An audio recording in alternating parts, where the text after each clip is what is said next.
Sekali lagi Bapak Ibu, sesuai yang kasih dalam Tuhan. Sekali lagi saya bersyukur dan berterima kasih untuk kesempatan boleh melayani di PA The Mission ini. Saya akan share screen. Um,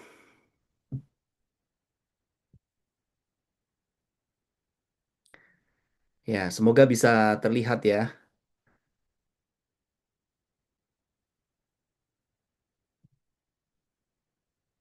Oke. Bisa Pak, jelas Pak. Jelas ya, oke. Uh, Sebentar, ini. Oke, ya. Ya, Bapak Ibu, sesuai yang kasih dalam Tuhan, tema kita pada pagi hari ini adalah Greater than God's Love. Dia lebih besar daripada kasih Allah. Kita akan mulai dengan kita membaca Alkitab, firman Tuhan dari Kitab Roma pasal yang ke-11, ayat yang ke-33 sampai dengan ayat yang ke-36. Demikian bunyinya. Oh, alangkah dalamnya kekayaan hikmat dan pengetahuan Allah, sungguh tak terselidiki keputusan-keputusannya, dan sungguh tak terselami jalan-jalannya. Sebab siapakah yang mengetahui pikiran Tuhan, atau siapakah yang pernah menjadi penasihatnya, atau siapakah yang pernah memberikan sesuatu kepadanya, sehingga ia harus menggantikannya. Sebab segala sesuatu adalah dari Dia dan oleh Dia dan kepada Dia, bagi Dialah kemuliaan sampai selama-lamanya. Demikian bunyi firman Tuhan. Nah, saudara yang dikasih dalam Tuhan, kalau Bapak Ibu Saudara pernah main kartu poker, ya, kalau saya boleh tanya, kalau Bapak Ibu Saudara punya eh, kartu di tangan full house, begitu ya, full house, apakah dijamin pasti Bapak Ibu akan menang di dalam permainan poker tersebut, begitu? Nah, ini mestinya eh, kalau ada yang mau jawab silahkan begitu. Tapi kalau nggak ada ya saya jawab sendiri sudah begitu. So, ya. Eh, Kalau kita main poker lalu kita dapat kartu full house itu sudah sangat tinggi, saudara gitu ya. Tetapi tidak menjamin bahwa kita akan menang. Kenapa? Karena ternyata ada yang lebih tinggi, itu kan ya? Ada yang lebih tinggi daripada full house. Full house sendiri sudah cukup tinggi gitu.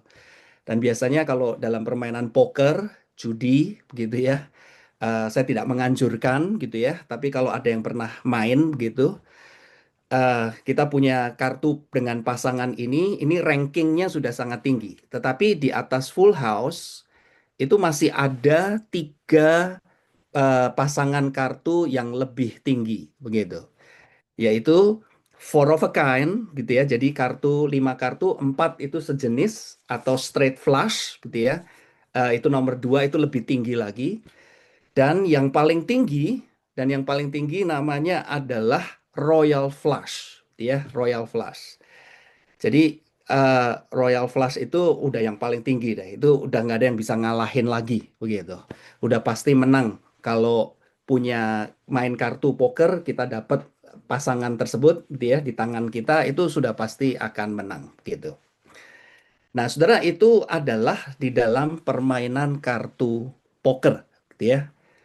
Pertanyaan untuk kita yang sebenarnya untuk malam hari ini adalah kalau di dalam konteks iman Kristen, di dalam konteks kekristenan, apakah yang lebih tinggi daripada kasih Allah?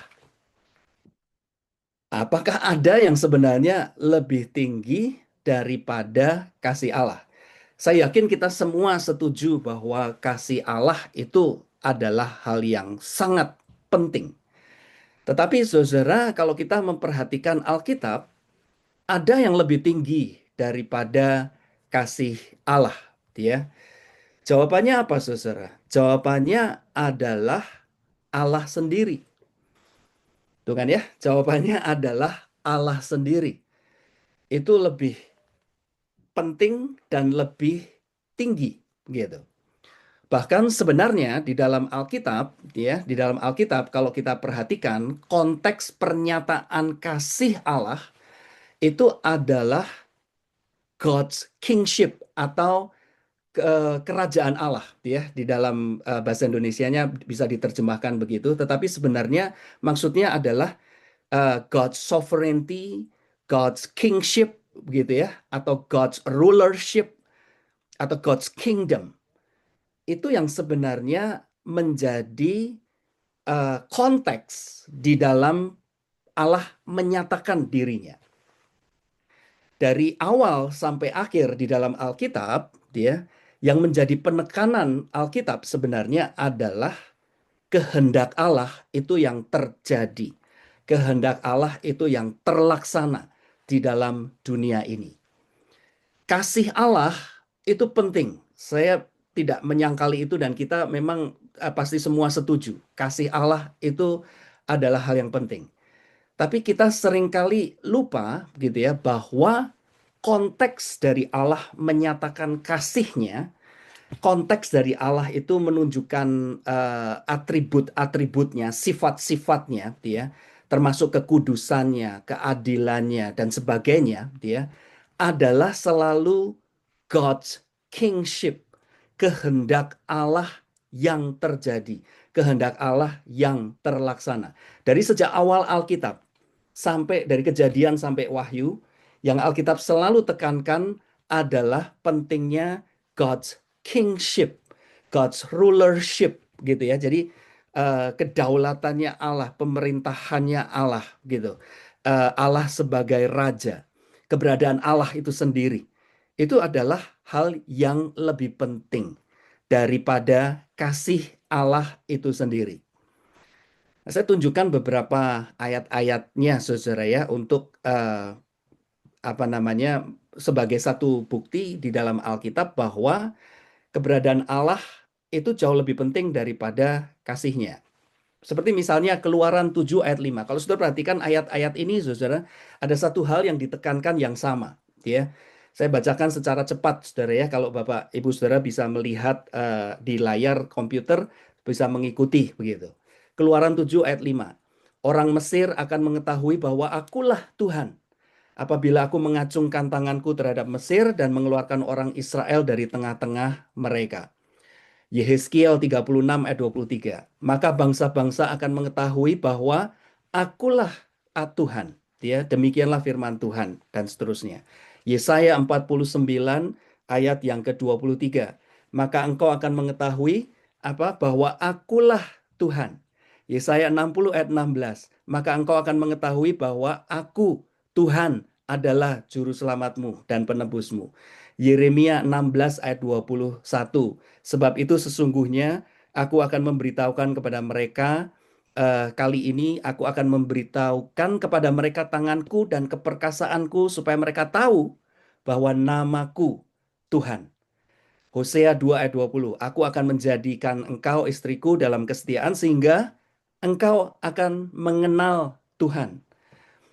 Yoel pasal 3 ayat 17. Maka kamu akan mengetahui bahwa aku Tuhan Allahmu. Dan seterusnya.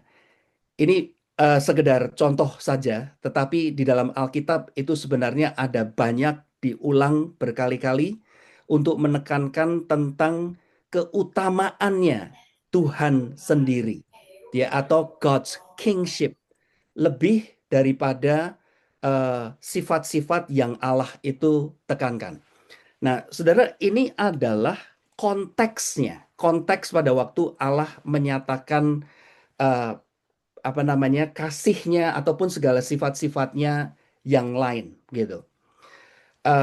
Kita mungkin tidak terbiasa memperhatikan konteks ini atau kita cenderung melepaskan kasih Allah dari konteks ini, konteks tentang God's kingship, God's sovereignty, ya, God's rulership, keberadaan Allah sebagai yang utama, sebagai yang kerajaan Allah sebagai yang utama, kehendak Allah sebagai yang utama. Kita mungkin cenderung memisahkan atau kita tidak memperhatikan konteks tersebut di dalam Alkitab karena kita di zaman sekarang ini begitu ya, tidak terbiasa lagi dengan konsep monarki. Itu kan ya, konsep kepemimpinan tunggal, konsep kerajaan. Di dalam dunia ini konsep kerajaan dalam konteks bernegara itu mungkin cuma tinggal beberapa negara saja begitu ya. Inggris misalnya begitu ya, atau negara-negara di Afrika begitu. Kita tidak terbiasa dengan konsep monarki, kerajaan, ya, kerajaan di zaman kita sekarang ini. Kita lebih terbiasa dengan demokrasi, republik, begitu ya. Eh, Sehingga kita konsep tentang raja itu bukan sesuatu hal yang utama lagi bagi bagi kita. Kita mungkin menganggap itu sebagai satu satu dongeng, atau mungkin itu bukan sesuatu yang sungguh-sungguh terjadi begitu. Eh, kita tidak terbiasa dengan konsep tersebut. Tetapi sebenarnya yang Alkitab selalu tekankan adalah konteksnya, bahwa Allah adalah sebagai yang berdaulat. Jadi maksudnya apapun bentuk pernyataan atribut Allah, khususnya kasih, begitu ya, khususnya kasih, apapun bentuk pernyataan atribut Allah, sifat Allah, baik itu keadilannya, kuasanya, kekudusannya, kasihnya, tujuan akhirnya adalah untuk membawa kita kepada Allah, mengenal Dia, keberadaannya, kekuasaannya. Itu konteksnya, bukan kepada kasih itu sendiri, gitu. Bukan kepada kasihnya itu sendiri, tetapi kepada Allah sendiri. Termasuk, saudara, termasuk ayat yang tadi kita baca, ya, di dalam Roma pasal yang ke-11 ayat 33 sampai 36. Khususnya ayat penutupnya, ayat 36 begitu. Sebab segala sesuatu adalah dari Dia dan oleh Dia dan kepada Dia, bagi Dialah kemuliaan sampai selama-lamanya. Nah, kita seringkali menganggap bahwa ayat ini hanyalah sekedar ayat penutupan, ya. Ada yang memakai ayat ini sebagai doksologi. Padahal kalau kita perhatikan Roma 9 sampai Roma 11 itu adalah satu kesatuan. Satu kesatuan di mana Rasul Paulus itu menjelaskan tentang kasih Allah. Tetapi kasih Allah yang Rasul Paulus jelaskan hanya bisa dimengerti dengan benar, dengan baik, kalau kita ingat konteksnya. Nah, konteksnya itu Rasul Paulus tempatkan kepada beberapa ayat penutupan di pasal yang ke-11 gitu. Khususnya ayat 33 sampai ayat yang ke-36. Tapi kalau kita bandingkan ini dengan keseluruhan konteks Alkitab, kita tahu bahwa sebenarnya Paulus mau mengatakan kasih yang Allah nyatakan kepada bangsa Israel di dalam Roma 9 sampai 11 itu akan sulit untuk dimengerti kalau kita lepaskan dari konteksnya, yaitu konteksnya adalah kepada kedaulatannya Allah sendiri, ya, kepada kedaulatan Allah sendiri. Eh, Nah, saudara, ini satu konsep yang sebenarnya sepertinya sederhana, saudara ya. Maksudnya kita mesti membedakan antara Allah dengan kasih Allah. Bahwa keberadaan Allah itu lebih penting daripada keberadaan kasihnya Allah. Gitu. Itu sesuatu hal yang sepertinya sederhana, tetapi kalau kita tidak pahami dengan benar atau jatuh kepada berbagai macam pengertian tentang kasih yang salah gitu. Atau kita mengaplikasikan kasih Allah secara tidak benar. Kalau kita kalau apa kita lepaskan dari konteks kedaulatan Allah, God's kingship gitu. Nah, itu yang kita akan lihat dari Roma pasal 9 sampai yang ke-11 ini, ya. Bagaimana kita memahami kasih Allah di dalam konteks kedaulatannya Allah. Karena ini yang lebih penting, begitu. Ini adalah kedaulatannya Allah, ini adalah royal flush-nya, begitu ya. Kalau di dalam kita memakai permainan poker itu sebagai analoginya, ya. Ini royal flush-nya.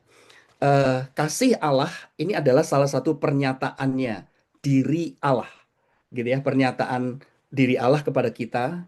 Kita mengenal Allah itu artinya kita mengenal sifat-sifatnya Allah, dan salah satu sifat Allah adalah kasih Allah. Tetapi mengenal sifat Allah, Alkitab menunjukkan tidak pernah menjadi sebagai tujuan akhirnya. Tujuan akhirnya adalah kepada Allah itu sendiri, begitu, kepada Allah itu sendiri, kepada kedaulatannya Dia. Dan jadi saudara, ada beberapa bahaya, begitu ya, ada beberapa bahaya kalau kita lepaskan dari konteksnya.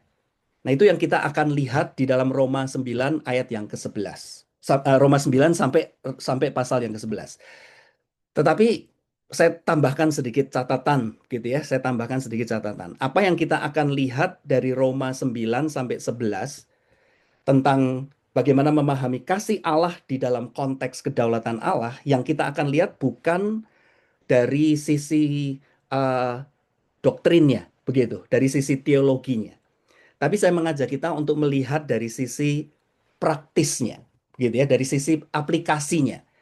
Jadi ada beberapa bahaya, begitu ya, ada beberapa macam bahaya kalau kita mengenal kasih Allah, tetapi kita lepaskan dari konteksnya. Kita lepaskan dari hal yang lebih penting, yaitu kedaulatan Allah itu sendiri, begitu. Ini konsep ini menentukan kita memahami kasih Allah, ya. Tetapi yang kita akan lakukan terhadap Roma 9 sampai 11 itu bukan bukan teologianya, tetapi lebih kepada aplikasinya. Maksudnya bagaimana? Ini yang saya akan tunjukkan di bagian berikutnya, Saudara ya. Cuma sebelum saya mengajak kita melihat itu, saya berikan beberapa kutipan dari Tozer, ya, dari A.W. Tozer, dari The Knowledge of God, di mana dia juga menunjukkan bahwa mengenal Allah itu lebih penting daripada mengenal kasihnya atau mengenal sifat-sifat Allah yang lain, begitu. Jadi misalnya dia mengatakan begini, banyak orang mengetahui tentang Allah, tetapi tidak mengenal Allah sendiri. Jadi ada perbedaan yang sangat besar antara mengetahui tentang Allah dan mengenal Allah. Perbedaan yang sangat besar. Jadi kalau kita mengetahui tentang Allah, itu artinya adalah kita mengetahui sifat-sifatnya Dia. Bahwa Allah itu Maha Kudus, Allah itu Maha Kasih, Allah itu Maha Adil. Itu artinya kita mengetahui tentang Allah. I know something about God, dia. Tetapi do we know God Himself? Apakah kita mengenal Dia? Begitu. Itu lebih penting. Eh, Lalu Tozer itu dia juga mengatakan ungkapan Allah adalah kasih, berarti bahwa kasih adalah sifat yang memang hakiki dari Allah. Kasih adalah sesuatu yang benar tentang Allah, ya. Ini paragraf yang kedua. Tetapi kasih itu sendiri bukanlah Allah. Oke, jadi kita perlu selalu membedakan di dalam pikiran kita ini antara kasih Allah dengan keberadaan Allah itu sendiri yang lebih penting, yang lebih utama. Lalu Tozer juga mengatakan Rasul Yohanes oleh Roh menulis Allah adalah kasih. Dan beberapa orang telah mengambil kata-katanya itu sebagai pernyataan yang menentukan tentang hakikat Allah yang sejati. Ya. Jadi kasih Allah itu memang penting, memang penting. Tetapi Tozer mengatakan ini adalah kesalahan besar. Kalau kita fokus kepada atributnya Allah, kepada kasih Allah. Dengan kata-kata itu, Yohanes sedang menyatakan suatu fakta, tetapi ia tidak sedang memberikan sebuah definisi.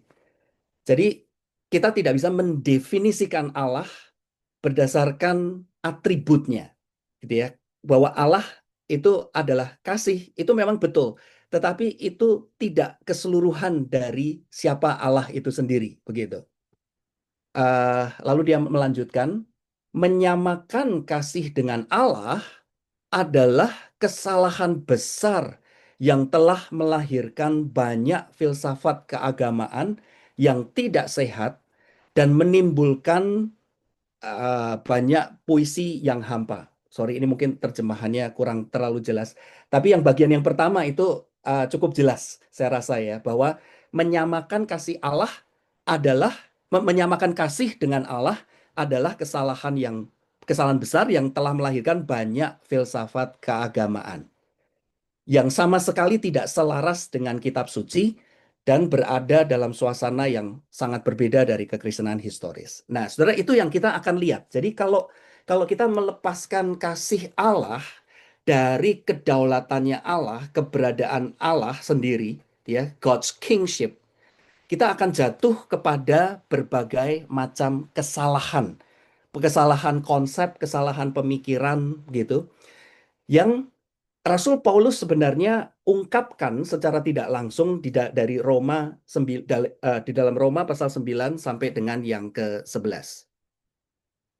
Jadi saudara, eh, pertanyaan utama kita pada pagi hari ini adalah kenapa God's kingship itu penting sebagai konteks untuk memahami kasih Allah. Mengapa ini penting sebagai konteks untuk memahami kasih Allah? Kita nggak bisa melepaskan itu. Kalau kita lepaskan konteks ini, God's kingship, kita akan bisa jatuh ke dalam beberapa kesalahan yang secara tidak langsung sebenarnya Paulus tunjukkan di dalam Roma pasal 9 sampai 11. Nah, ini saya coba menyederhanakan, saudara, begitu ya, menyederhanakan di dalam bentuk aplikasinya, bentuk aplikasinya. Kenapa Paulus menekankan kepada God's kingship bahwa segala sesuatu adalah dari Dia, oleh Dia, untuk Dia, bagi Dia kemuliaannya. Agar kita tidak jatuh kepada paling tidak, saudara, 7 macam kesalahan ini. Dan ini semuanya Paulus itu secara tidak langsung dia sebenarnya ungkapkan di dalam Roma 9 sampai 11. Nanti kita lihat ayat-ayatnya, saudara ya. Tapi ini saya berikan garis besarnya lebih dulu. Kalau konteks ini dilepaskan, ya, kita melepaskan kasih Allah dari God's kingship, kita akan jatuh kepada 7 macam kesalahan ini. 7 macam kesalahan ini. Universalism, moralism, partialism, legalism, instantism, yang kelima, yang keenam, romanticism, yang ketujuh, rasionalism. Maksudnya bagaimana? Maksudnya adalah begini, saudara. Yang pertama, universalism. Kita baca ayatnya yang Paulus katakan di Roma 9 ayat 4 sampai dengan yang kelima. Paulus mengatakan begini, saudara. Sebab mereka adalah orang Israel, mereka telah diangkat menjadi anak, dan mereka telah menerima kemuliaan dan perjanjian-perjanjian dan hukum Taurat dan ibadah dan janji-janji. Mereka adalah keturunan bapak-bapak leluhur yang menurunkan Mesias dalam keadaannya sebagai manusia. Nah, saudara, sekali lagi, kalau Bapak Ibu Saudara masih ingat catatan yang saya berikan, kita bukan membahas konsep teologianya ya. Itu topik tersendiri yang mungkin eh, butuh butuh sesi sendiri begitu. Tapi yang kita mau bahas adalah aplikasinya.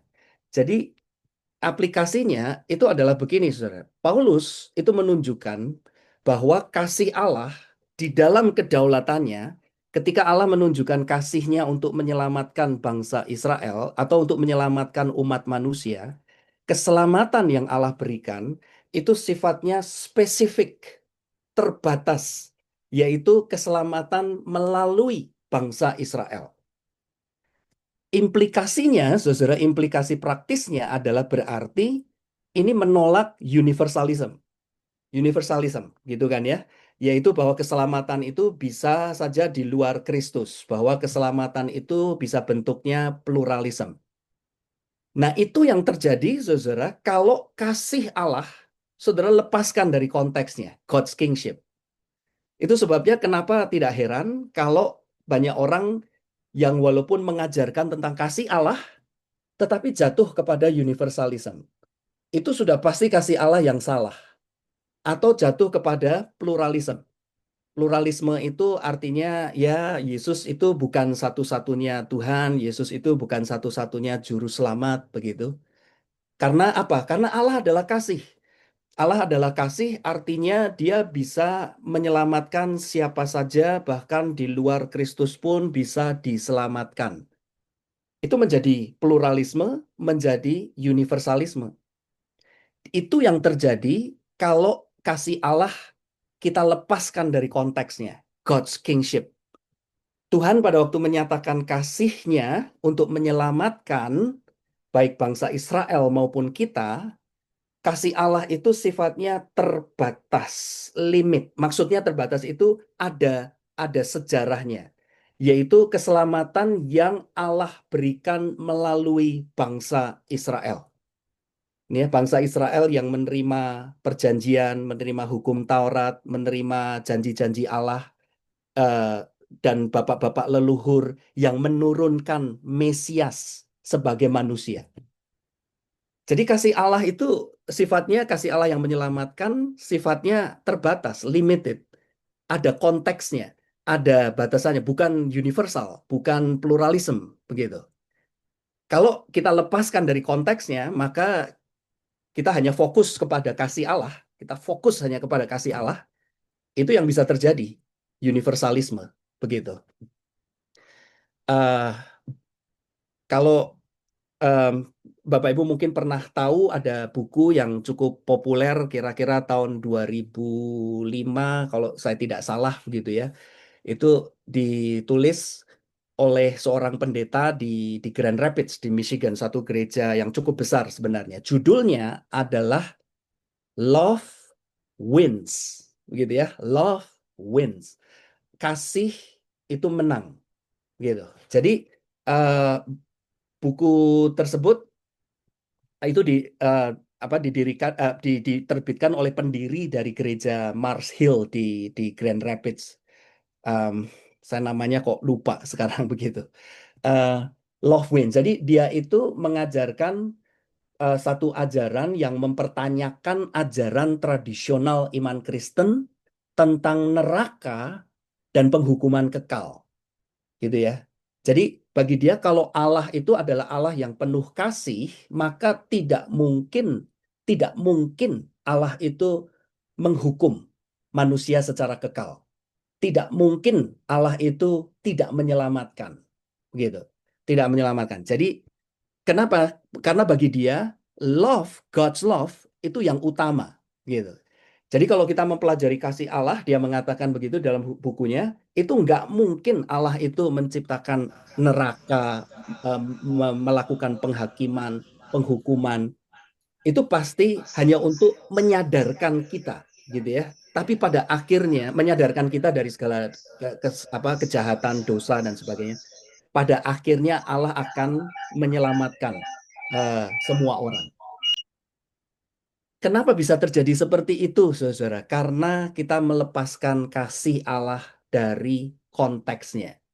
Ya, kita melepaskan kasih Allah dari konteksnya bahwa yang bagaimana Allah menyatakan kasihnya itu tergantung kepada God's kingship. Ya, God's kingship. Allah, Alkitab mengajarkan bahwa Allah menyediakan jalan keselamatan, itu Allah punya caranya sendiri untuk menyelamatkan dan itu kita harus ikuti, begitu. Itu yang pertama, saudara ya. Yang kedua, kenapa konteks ini penting, saudara? Konteks ini penting. Eh, Roma pasal 9, ya, Roma pasal yang ke-9 ayat 13 sampai dengan yang dan 15. Ini ayat yang mungkin cukup terkenal, saudara ya. Begini bunyinya. Seperti ada tertulis, aku mengasihi Yakub tetapi membenci Esau. Sebab ia berfirman kepada Musa, aku menaruh belas kasihan. Kepada siapa aku mau menaruh belas kasihan. Dan aku akan bermurah hati kepada siapa aku mau bermurah hati. Saudara, kalau kita membaca ayat ini, kita melepaskan kasih Allah dari konteksnya, yaitu God's kingship, kita akan sulit untuk mengerti. Ya. Tapi sekali lagi, Paulus itu mengingatkan kita eh, dari sudut pandang aplikasinya, gitu ya, mengingatkan kita kalau kita melepaskan kasih Allah dari konteks kedaulatannya Allah, God's kingship, kita akan jatuh kepada moralisme. Kita jatuh kepada moralisme.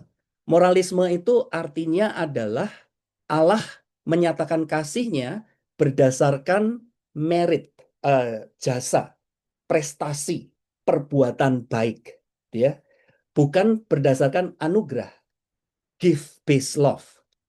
Tetapi kalau kita perhatikan di dalam Alkitab Roma 9 ayat 13-15 ini, kenapa Allah mengasihi Yakub membenci Esau? Kenapa Allah lebih mengasihi Yakub membenci Esau? Apakah Yakub lebih baik daripada Esau? Tidak, saudara. Eh, Kita lihat kehidupan Yakub pun tidak lebih baik daripada Esau. Tapi kenapa Allah mengasihi Yakub? Karena kasih Allah sifatnya bukan moralistik, bukan berdasarkan moralnya, tetapi karena berdasarkan keputusan Allah. Allah mau menyatakan kasihnya. Dia memilih Yakub, dia mengasihi Yakub. Nah, saudara, kalau saudara memahami kasih Allah tanpa memahami God's kingship, pasti saudara sulit untuk bisa mengerti ayat seperti ini. Kita bergumul, dia ini nggak bener ini, gitu ya. Masa Allah seperti itu, gitu. Kan mestinya Allah itu mengasihi ya orang-orang yang baik, kan ya? Orang-orang yang hidup moralnya itu baik, gitu. Bukan orang-orang yang nggak tahu latar belakangnya hidupnya seperti apa begitu.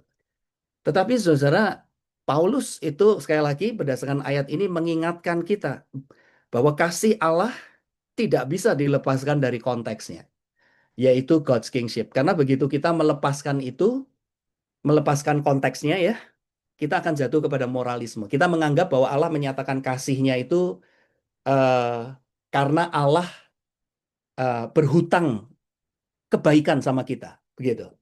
Saya sudah berbuat baik, maka Allah pasti akan membalas kebaikan saya. Itu moralisme, saudara.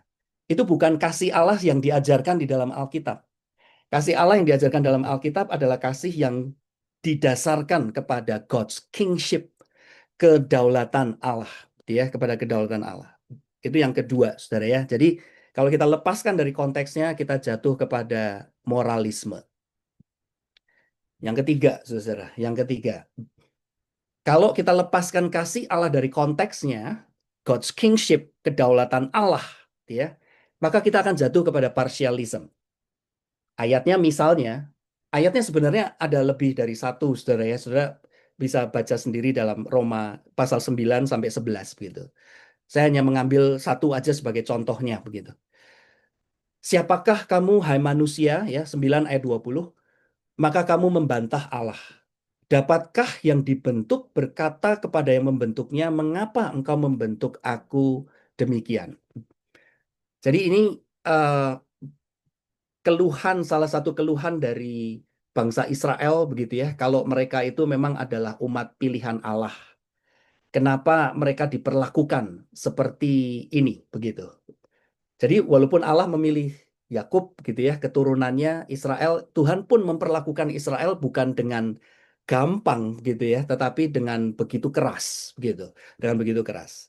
Nah, saudara, Paulus itu mengingatkan kita sekali lagi, kalau kita lepaskan kasih dari konteks kedaulatan Allah, maka kita cenderung menjadi parsial.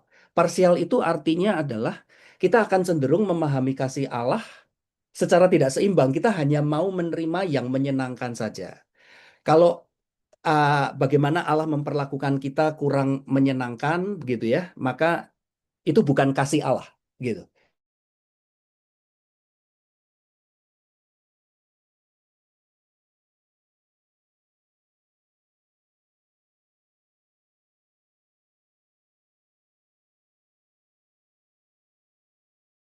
Akan terhadap istrinya. Pada waktu istrinya protes sama Ayub kan gitu ya. Ayub itu mengalami berbagai macam bencana, bahkan sampai sakit penyakit. Lalu istrinya itu kan mengatakan, kamu kok masih bisa menyembah Allah dalam kondisi seperti ini? Dia mengatakan, kutuki Allah, mati aja kamu. Begitu. Tapi apa jawab Ayub? Jawab Ayub adalah, masakan kita mau menerima yang baik saja, tetapi tidak mau menerima yang buruk. Nah, itu konsep kasih Allah yang seimbang, yang hanya bisa kita mengerti kalau kita kita tidak melupakan konteksnya, bahwa di atas kasih Allah itu masih ada yang lebih penting, yaitu God's kingship, kedaulatan Allah. Bagaimana Allah menyatakan kasihnya terserah Allah, begitu. Tetapi pasti tujuannya bagi kemuliaan Allah, begitu kan ya. Tapi bagaimana Allah menyatakan kasihnya kadang-kadang menyenangkan, kadang-kadang tidak menyenangkan. Eh, itu adalah dua bagian yang kita harus terima dari kasih Allah. Karena kalau tidak, kita jatuh kepada partialism, tidak seimbang. Itu yang ketiga, saudara ya, yang ketiga. Yang keempat, yang keempat. Ini teguran atau nasihat Rasul Paulus juga kepada orang-orang Kristen Yahudi di Roma. Ya, orang-orang Kristen Yahudi di Roma. Yang keempat, kita akan jatuh kepada legalisme. Kalau kita melepaskan kasih kasih Allah dari kedaulatan Allah. Ayat yang ke-31, 32 contohnya misalnya ya, dikatakan begini, tetapi bahwa Israel sungguh pun mengejar hukum yang akan mendatangkan kebenaran, tidaklah sampai kepada hukum itu. Kenapa tidak? Karena Israel mengejarnya bukan karena iman, tetapi karena perbuatan. Mereka mengenal kasih Allah, tetapi mereka jatuh kepada legalisme. Kenapa, saudara? Karena mereka menempatkan perbuatan di atas iman. Iman itu lebih penting daripada perbuatan. Eh, Legalisme itu membuat kita, gitu ya, membuat kita menempatkan perbuatan di atas iman. Jadi kita menganggap bahwa kalau kita mentaati hukum, mentaati peraturan, gitu ya, itu akan membuat Allah lebih mengasihi kita, membuat Allah itu lebih mengasihi kita. Tetapi eh, kasih yang sebenarnya itu seharusnya adalah bukan didasarkan kepada perbuatan, tetapi kepada iman, kepada Allah. Itu lebih lebih penting. Jadi seperti misalnya Abraham itu dikatakan kenapa dia adalah bapak orang yang beriman, gitu kan ya? Karena dia percaya lebih dulu sebelum dia mentaati Allah. Dia percaya lebih dulu bahwa apa yang Allah perintahkan kepada Abraham ketika Tuhan mengatakan Abraham pergi dari tempat tinggalmu ke tanah perjanjian, gitu ya. Abraham percaya itu. Ya, makanya di Galatia pasal yang ketiga dan lima, Paulus memakai itu sebagai contohnya, gitu kan ya, bahwa kita memahami kasih Allah itu harus berangkat dari iman, bukan dari perbuatan. Karena kalau dari perbuatan menjadi legalisme. Kita menganggap bahwa mentaati itu lebih penting daripada iman. Bukan. Paulus mengingatkan ketaatan harus mulainya dari iman, bukan kepada berangkat dari ketaatan itu sendiri, begitu. Jadi, karena kalau tidak menjadi legalisme, kita menganggap bahwa perbuatan itu lebih penting daripada iman. Nah, itu sekali lagi juga terjadi kalau dalam pikiran kita ini kita lupa, gitu. Kita lupa bahwa kasih Allah itu tuh ada konteksnya. Ya, kasih Allah di dalam Alkitab itu tuh berbeda dengan pernyataan kasih Allah seperti yang dimengerti dalam agama-agama lain atau eh, konsep manusia pada umumnya, begitu. Instingnya kita tentang kasih Allah. Kita harus tidak pernah melupakan, jangan melupakan konteksnya, yaitu kedaulatan Allah tersebut. Dua hal ini bersama-sama, begitu. Itu yang keempat, saudara ya. Yang keempat. Yang kelima, saudara. Yang kelima. Yang kelima ini saya pakai istilah instantism, begitu ya. Ini mungkin bukan istilah yang sifatnya umum begitu, tapi maksudnya adalah kenapa konteks kedaulatan Allah itu penting ketika kita memahami kasih Allah, agar kita dapat membedakan antara patient love, kasih yang sabar, dengan instant love. Kasih Allah itu, kalau saudara perhatikan dalam Alkitab, sifatnya itu sepertinya lambat dan pelan gitu ya. Sabar, menunggu waktunya begitu. Tapi kalau kasih menurut kebanyakan orang, selalu maunya instan kan ya. Kalau Allah memang mengasihi ya lakukanlah sekarang gitu kan ya. Do it now, lakukan sekarang. Tapi Allah itu selalu cenderung menunggu, memakai waktu dia, dan dia tahu waktu yang terbaik. Contohnya misalnya saudara di dalam Roma pasal 9 sampai 11 ini ayat yang ke-25, pasal 11. Dia mengatakan begini, "Aku mau agar kamu mengetahui rahasia ini. Sebagian dari Israel telah menjadi tegar sampai jumlah yang penuh dari bangsa-bangsa lain telah masuk. Dengan jalan demikian seluruh Israel akan diselamatkan." Jadi saudara, salah satu pertanyaan orang Yahudi kepada Rasul Paulus, orang-orang Yahudi Kristen di Roma adalah kapan bangsa Israel itu akan diselamatkan. Itu kan ya, kalau memang mereka bangsa pilihan, kapan mereka akan diselamatkan? Di ayat-ayat sebelumnya, kalau Bapak Ibu baca pasal 11, Paulus mengatakan bahwa janji keselamatan yang Allah janjikan kepada Israel itu diberikan kepada bangsa lain. Diberikan kepada bangsa lain. Sebagai salah satu bentuk hukuman gitu ya terhadap Israel dan supaya membuat Israel menjadi iri begitu. Lalu Tuhan itu eh, maksudnya melalui Rasul Paulus, Paulus mengatakan kapan bangsa Israel akan diselamatkan. Tunggu sampai jumlah yang penuh dari bangsa-bangsa lain telah masuk. Berarti kapan itu, saudara? Nggak tahu, panjang waktunya. Begitu ya, waktunya panjang. Nah, jadi saudara sekali lagi Paulus mau menunjukkan kepada kita sekali lagi ini kita ini konsep aplikatifnya begitu ya. Konsep aplikatifnya adalah bahwa kasih Allah di dalam kedaulatan Allah itu sifatnya tidak selalu instan, tidak selalu langsung, tetapi patient, sabar, ya. Ada waktunya, ada tempatnya, ada saatnya di mana Allah itu akan menunjukkan. Ya, sama seperti kita menantikan kedatangan Kristus yang kedua, kapan itu akan terjadi?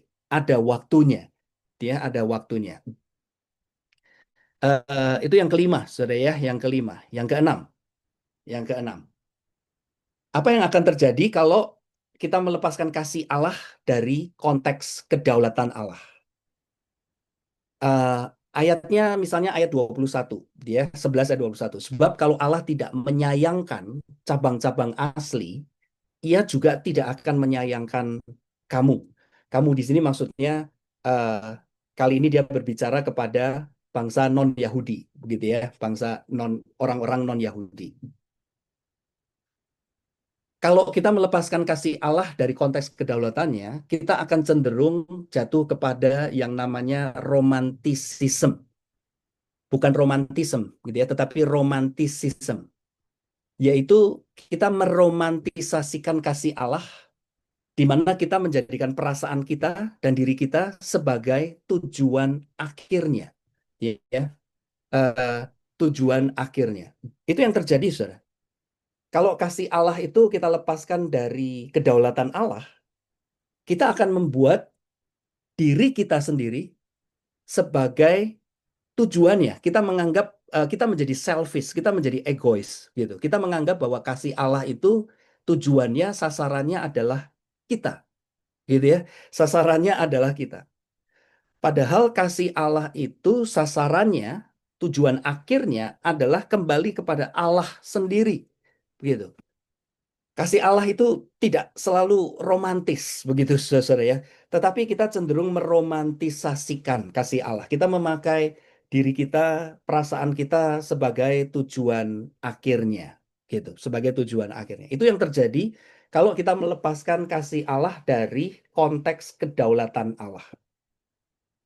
Saya pernah melihat ketika saya mengikuti sebuah conference teologi gitu ya di sebuah tempat itu, saya melihat di luar tempat konferensi itu ada orang-orang itu demo begitu. Mereka demo. Demonya adalah mereka mendukung pernikahan sesama jenis begitu. Pernikahan sesama jenis. Jadi orang-orang berdemo di depan konferensi tersebut dan salah satu tulisan yang di itu spanduk yang dibawa begitu ya, slogan yang dibawa, tulisan yang tertulis itu bunyinya adalah love is love. Begitu. Love is love. Jadi kasih adalah kasih. Ya, kasih adalah kasih. Jadi itu adalah bagi saya adalah salah satu contoh meromantisasikan kasih Allah.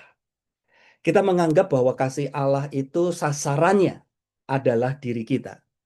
Kalau saya merasa dikasihi, saya me- merasa dikasihi, maka berarti Allah mengasihi saya. Saudara, kita mesti ingat bahwa kasih Allah sasarannya adalah bukan diri kita sendiri, tetapi sasaran kasih Allah adalah Allah sendiri.